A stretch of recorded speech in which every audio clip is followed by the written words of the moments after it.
Hello YouTube family, જય શ્રી કૃષ્ણ, જય માતાજી. કેમ છો બધાય? મજામાં? તો નવા વિડીયોમાં સ્વાગત છે બધાયનું.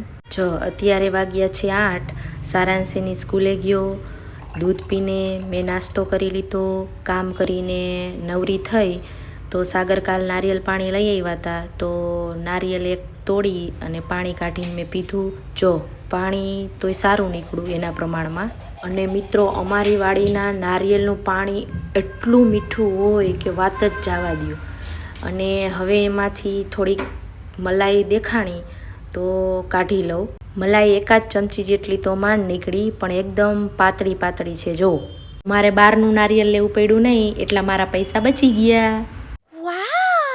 આજે બપોરે જમતા હતા ને તો સાગર કીએ ઈડલી સાંભાર બનાવજે. તો રોંઢે ઉઠી તો હજી સાગરને સારાંશ બે સૂતા હતા.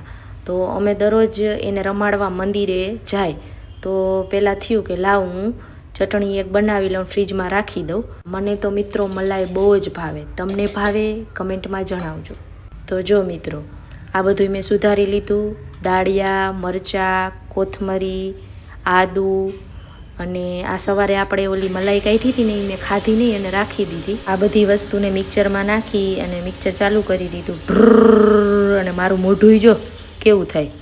ઓહો હો, જો ઢોરાણું કામ વધ્યું.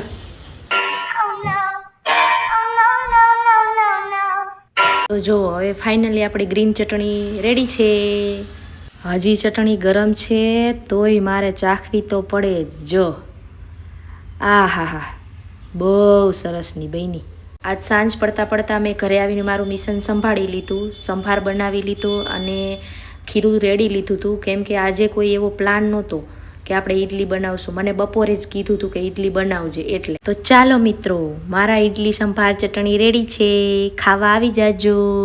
વિડીયો ગમ્યો હોય તો લાઈક, શેર, સબસ્ક્રાઈબ. બાય.